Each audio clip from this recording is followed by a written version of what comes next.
Hey friends, it's Samara here with another design team layout. Today I'm going to be using Shots of Life, which includes this Bella Boulevard Love Grows Here collection. So I have that sheet of 3x4s and tags, as well as the embellishment kit, page of stickers, and then one paper from the Pattern Papers collection.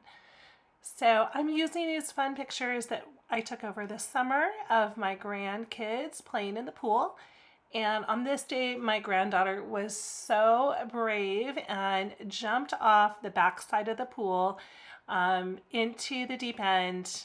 And oh my gosh, that just opened up a whole brand new world for those kids. So I've said before that I oftentimes will put my picture in a little app called PicFrame. And in PicFrame, you can determine how many pictures you want up on your page and how big you want your page to be. So I did a ratio of 3:2 with 2 photos. So that gives me 2 3x4 photos. And then when I print them, I actually print them a little bit smaller just so I get a little bit of white space around them. So I will usually, when I'm doing Shots of Life, I will start to plan out which cards or which pieces I'm most likely to use. So right away I knew I was going to use that little green card, The Love Grows Here, as well as that yellow plaid one. And then I have the little house there, The Story Starts Here. I knew I was going to use that, as well as some of these tags down here. And so what that left me with was one full 6x8 sheet. So that will become the background for one of my pages. And then for my other side, I am going to use this paper. This one came from the Pattern Paper Kit. And I don't know why I'm struggling so hard. Basically, all I have to do is measure out a 6x8. And I went the complicated route. I have no idea. All I needed to do was either cut 6x8 on just one side or cut off the branding strip and do that. But instead, I chose to make it most difficult and cut from basically the middle of the paper. So I finally have it. So I have my 2 6x8s. And then I'm going to go ahead and separate those 2 cards, and I'm going to use that one with the house, and now I have another background there. I may or may not use that. And then I just start my rough planning of my page. So again, I'm just like positioning everything, getting a feel for the flow. I end up not using all of the photos, and that is totally okay, you guys. You do not have to use every single photo you print. In fact, over the summer, I picked up some little, almost like old-fashioned photo albums, you know, the ones where you just slide your photos in. And I was thinking I'm going to be going through my photo stash and start putting some of the photos that don't make it into the scrapbook into those photo albums.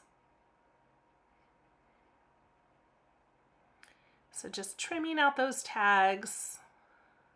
I really love that stripe tag because you guys know I love stripes.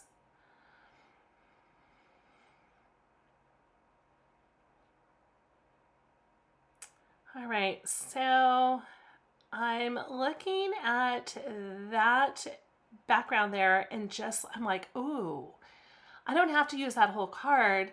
I can just use the outside piece of it, that yellow plaid, and that is perfect because that helps to ground a very, very busy background. The 2 backgrounds, I honestly could not have picked a busier background. So love that. Love that so far. That other tag was not going to work. It matched, it was too matchy-matchy. So just about have that side done. So now I'm just going to begin playing with the other side. And again, these are going to go into full-size pocket albums. So the page protectors for mine measure 6x8.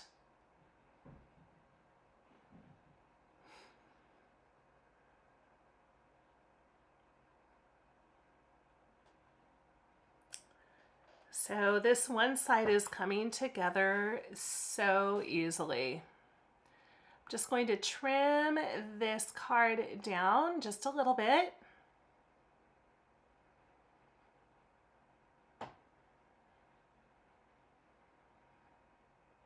Once upon a time, I had clouds on every single page that I would do. I absolutely love clouds. And so when I saw that card with the little clouds on it, I was like, oh my gosh, perfect. So I decided to bring this up a little bit, not put it flush at the bottom. And as I was moving it up, I was like, oh, what if I add that blue scalloped border? That would be nice. So anytime I'm adding any of the solid colors, it really helps to ground that very busy background.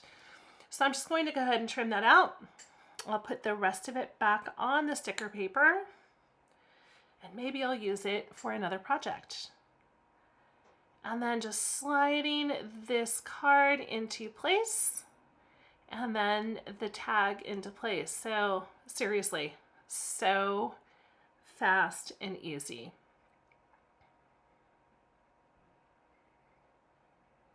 And it was perfect because the kids were, they were at grandma's house for a couple weeks. So this worked out perfectly. Nice.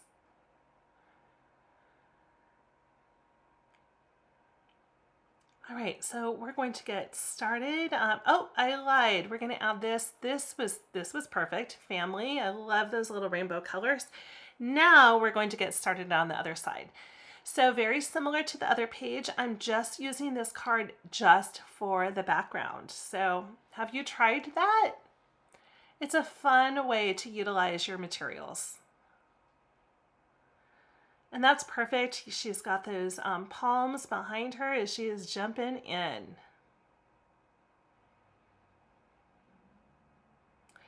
I kind of wanted to use the blue on the other side, but I also knew that I wanted to use the letters that are on that sticker sheet, and those are blue, and so they would have completely been hidden. So I added that pink scalloped border along the side there. Again, helps to ground that page, neutralizes it just a little bit. We have the pink on the left-hand side from the family tag, and now we have that pink border.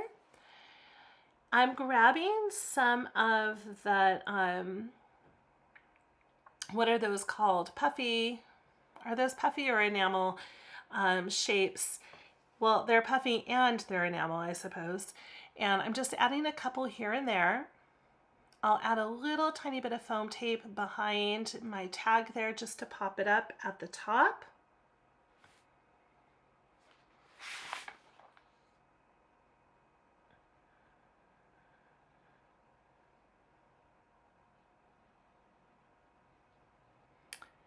All right, so I do like where we're going so far. And then the next thing I'm going to be doing is adding this little good vibes. And that helps to bring that pink over onto this photo. Love that. And we're committing. And you guys, I don't think I ever move this photo again, which is great. So if you've been watching me now for a couple months, you know I'm always moving things around after I have put my adhesive down. So same thing over here.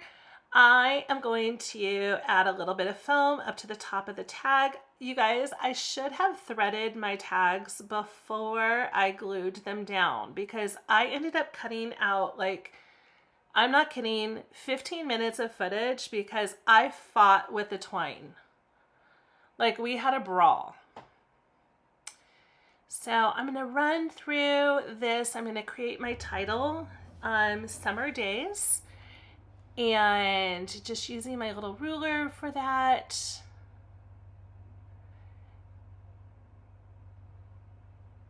And my ruler failed me. Or was it me who failed the ruler? It's probably the latter. And then I pop in my days there. And I did not plan for the Y's, so it had to go up top like so.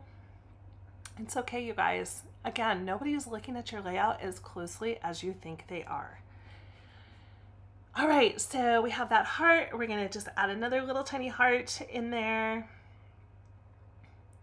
And then I loved this little fold over tag, but I don't need all of it. So I'm just gonna use half. I'll put the rest of it back. So let's drop that into place. And a little tiny attacher. Do you have one of those? They're the best. I'm going to take a pen and I'm just going to go around each of my letters. I end up switching pens because this one has more of a brush tip, so I didn't really want that. So I'm just going around my letters just to have them stand out from the page. And then I will also add a little bit of that black pen over to the other side on the tag. I don't know if I do that off camera, but it helps to unify everything. Adding another one of those little epoxy / puffy hearts, I end up moving that up to the top. And I'm just looking and searching, is there anything else I want to add? And I think I'm done. Thank you so much for watching. Oh, here's the twine. Okay, it makes, and then add 15 minutes of fighting with the twine.